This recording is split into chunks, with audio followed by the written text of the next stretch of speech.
Balikan na po natin si Senator Alan Peter Cayetano na inappoint bilang bagong DFA Secretary. Magandang gabi po muli, Secretary o Senator Cayetano. Kamusta po kayo after yung... Good evening po ulit, ma'am. Yes, kamusta po kayo after yung appointment? Nag-sink in na ho ba? Nahimasmasan na ho ba kayo? Kasi mukhang hindi ho madali ito. No? At this stage, it doesn't look like it's a good time to be DFA Secretary with all of these things happening in the world stage. Oo. Overwhelmed at humble talaga. Kasi ang prayer ko talaga, si Pangulo ang gamitin ng... ating Panginoon kung saan mapupunta. But yes, grabe yung challenges, and kanina yung wife ko nga medyo emotional sa challenges, di ba? 105 million Filipinos, 10 million Filipinos abroad, yung geopolitics, tapos yung local politics natin, yung calls for human rights, observing human rights. But ma'am, grabe din kasi yung opportunities, yung mga bridges na binibuild ni President Duterte, can really bring home the bacon, ika nga, no? Kung magagawa talaga yung ating independent foreign policy, then marirepair natin yung bridges sa iba natin mga traditional allies, tapos gumanda ang coordination with new allies natin, ang laking pakinabang ng ating bansa.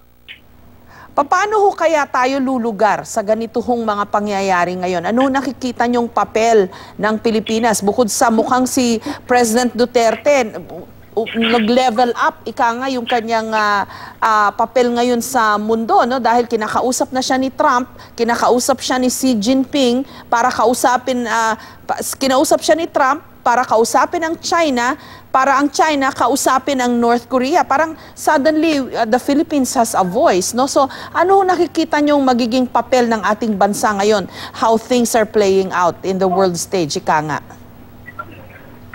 Well, ma'am, definitely yung bridging, no? Yung bridging, halimbawa, ang Japan, nag-bridge din sa atin sa Amerika. Tayo naman, we're bridging them with China. So, yung pagiging tulay, no, ni President Duterte at ng Pilipinas at pagiging chairman niya ng ASEAN, napakalaking bagay ito na ika nga bumalik tayo sa maka. Dati kasi sa international relations, parang... isang dimension lang nakikita yung Philippines sa West Philippine Sea, no? Pero ngayon nakikita na sa ekonomiya, sa terorismo, sa security, sa world peace ay player tayo. Secondly, ma'am, yung i-leverage ang mga goodwill at saka yung political will ng ating Pangulo. Kumbaga sa eleksyon, kung 49% all, biglang importante yung 2%. So maliit man tayo, pero nasa gitna po tayo ng panahon ng great opportunity but great challenge din ng mga superpower ng mundo, no? So if we can be friends with Europe, with US, with China, Russia, India, di ba? Ito Japan, of course, no? If we can be a voice, a sober voice, a reasonable voice, pwede tayo mag-bridging. Napakalaki ng idudulot nitong hindi lang honor, kung hindi economic benefit sa ating bansa. Jessica na lang, Senator, ha? And if you don't mind, bagamat maganda po yung sinabi ninyo, medyo hindi rin naman maganda ang reputasyon ng ating bansa ngayon, no? Sa Europe, sa Amerika, medyo may mga umaalma ho na tinawagan ni Trump si President Duterte at inimbitahan dahil daw sa kanyang human rights record. Although sabi nyo, this is an opportunity for us, no, to be with them, with the world, pero may mga issue rin ho sila sa atin. Paano ho ba yun, Senator? Well, ma'am, una, it's not a zero-sum game. Ang iniisip kasi nung iba, pag maging kaibigan mo ang Russia, India, ang China at ibang malalaking bansa, automatically kalaban mo ng mga kalaban nila and vice versa. So, one thing that we're telling all of our traditional allies and our new friends is that as long as yung friendship natin walang pakialaman sa iba, di ba, like China, hindi rin natin pinapakialaman sino yung kalaban o kakampi nila. We're just yung relationship lang natin sa isa't isa. Pangalawa, ma'am, naging naunahan kasi tayo sa massive disinformation or one side of the story lang sa Europe. In fact, si Congresswoman Tia po, nandun ngayon, pagkagaling ng Geneva, kausap po yung mga members of parliament ng EU, ng Italy, ng iba't ibang bansa. At sabi nila, they're only hearing one side and they're only hearing bad things, no? kinatuwa nila that we're starting na lumapit sa kanila. Tapos remember ma'am, marami pa tayong lugar na wala pa tayong ambassador. So as soon as we have ambassador there, we have clearer direction. Pero ito lahat po ma'am, initiative ng Pangulo. So ang trabaho namin is to follow through with his policy. And it's a big challenge pero tingin ko ma'am doable. I think if you interview us 6 months from now, 1 year from now, mas maganda na relationship natin sa traditional allies. Pero lalong uusbong dun sa ating new allies.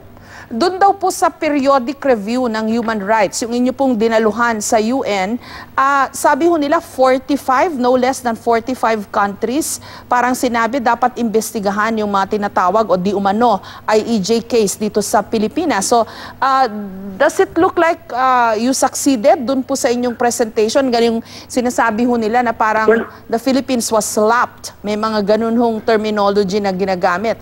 How do you feel about that, Senator? Ma'am, kay Secretary De Lima, Senator De Lima. But ang nakalimutan sabihin ni Senator De Lima dahil siya naman ang nag-present noong 2012. Noong 2012, these same countries confronted the Philippines of extrajudicial killings. Okay. Noong 2012. Kasi nga ma'am, noong 2012, 11,000 to 13,000. 2013, 16,000 ang extrajudicial killing sa Pilipinas. So ang ginawa nila Secretary De Lima noon at President Pinoy, pinalitan yung definition ng EJK. Ginawa na dapat cost-oriented o media. So we were just explaining to them. Ang hindi sinasabi ng mga kritiko, yung review ma'am, is the last 4 years ng Pinoy administration and the 10 months of Duterte administration. Pangalawa ma'am, hindi na sinasabi, meron man 45 na nagsabing mahinahon man or mabigat na parang imbestigahan. Ang reality ma'am, almost all of them, I get 100, congratulated us for the UPR, wished us luck, wished us all the best, and also told about the gains that we have. At ganyan talaga sa UPR mga, hindi botohan yon. And kung mapapanood nyo sa ibang countries, no, ganun din ma'am, basta't extrajudicial killings, basta't death penalty, basta't yung criminal liability ng minors, no, below 15 years old, yung mga Europeans, Americans, Canada, very aggressive dyan, no. But it's not an indictment of what is happening here, but and remember ma'am, no, by the time we gave our speech, meron na silang prepared speech eh.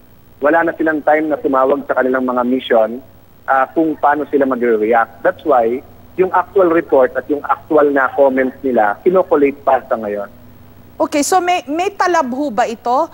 May gagawin ho ba ang gobyerno dun po sa recommendations itong 45 countries na ito? Ay, definitely ma'am.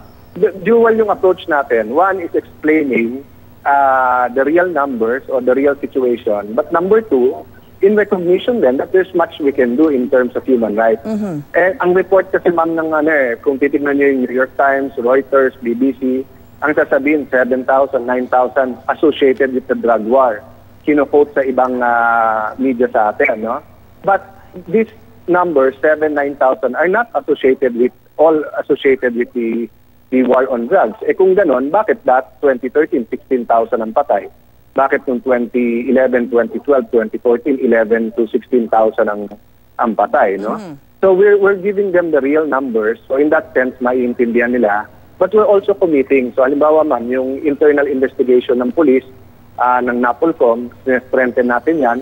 Ma'am, yung nagulat sila na ang CHR, halos dinoble ni President Duterte yung pondo from 400 plus million to 700 plus million. So despite the fact na maasim o mabigat ang salita ng ating Pangulo laban sa ilang kritiko, he believes in democracy, he believes in funding the CHR and in real investigation. Senator, paano ho yung inyong trabaho ngayon sa Senado? You were known as a fiscalizer dun sa mga matitinding Senate investigation. You know, you were a big presence. Lately, may big presence pa rin kayo as an ally of the President. Paano yung inyong trabaho dun ngayon, now that you're going to be DFA Secretary? It will be a big challenge, ma'am, to convert from politician to statesman or from a Democrat to a diplomat, no? But katulad niyo rin, ma'am, yan di ba? You've had a long, very colorful, very award-winning career, but you adjust. Kung yung show nyo ay investigative journalism or kung straight news or kung opinion. So I really have to adjust, ma'am. And then, trust our allies in the Senate. They are very good people in the Senate. mas maganda nga na hindi kakampi ng Pangulo lahat para may voice din of dissent, reason. And we have a good mix now. No? You have yung kapartido and solid ang suporta kay Presidente. You have the semi-fiscalizers and then you have the fiscalizer. So it's a good mix sa Senate ngayon, ma'am. And I'm confident na magkakarespetuhan ng legislative at saka executive. So yung dati nyo hong straight talking, yung inyo pong hindi ho kayo nag-hold ng inyong punches, biglang as a diplomat, as the first or foremost diplomat ng ating bansa, biglang kailangan diplomatic ho lagi yung inyong language na ngayon. Ganun po ba ang mangyayari sa inyo? Is it going to be a lot of most effort? Most of the time, ma'am, ibig sabihin, lot of effort, ma'am, kasi ang politiko mahilig sa microphone pero ang diplomat hindi dapat hindi dapat ang diplomacy natin through the microphone. So I'll give you an example, ma'am. Sa West Philippine Sea, no? Simple ang stand natin diyan. Yung ating territorial claim, yung ating pong economic entitlement under UNCLOS, under all the laws, we will not move an inch and claim that. But halimbawa, ma'am, yung strategy. No, you don't keep announcing strategy, you don't keep talking sa media or even through Facebook Live or any social media because malalaman ng lahat yung strategy. How do you implement the strategy? No? So you will be hearing more of the DFA from the spokesman, not from me. But when there are times like sa UN that they have to hear the real score, yung dating alam na diplomatic pero sinasabi ang dapat sabihin nandoon, ma'am. So I'll have to adjust to the new role, but definitely, ma'am, I'll be there defending, protecting, fighting for the advocacies ng ating Pangulo, but this time as someone who will implement his policies. Mukhang mas malaki ho ang effort ninyo ngayon to restrain yourself. Mahirap din ho yun gawin, no? Opo, given your background. Mahirap din po, ma'am. Maraming salamat. Yeah, and as a thank you, ma'am. Thank you. God bless. Yes, you were saying. Sige po, you were saying po. No, sabi ko lang, ma'am, di ba, sa politician, even sa pag-criticize ng media, but, you know, when you're in the executive, you also have to give more leeway sa ano ng media. So it will really be an adjustment. But, you know, through the prayers at tulong nyo lahat, hopefully we can really represent our country well, ma'am. Salamat, Secretary Senator Cayetano. Jessica na lang ho, wag niyo na akong Mama Men. Kasi Jessica. Thank you, Jessica. Yun, mas diplomatic yun. Maraming salamat, Senator Alan Peter Cayetano. Magandang gabi po sa inyo dyan sa Cambodia.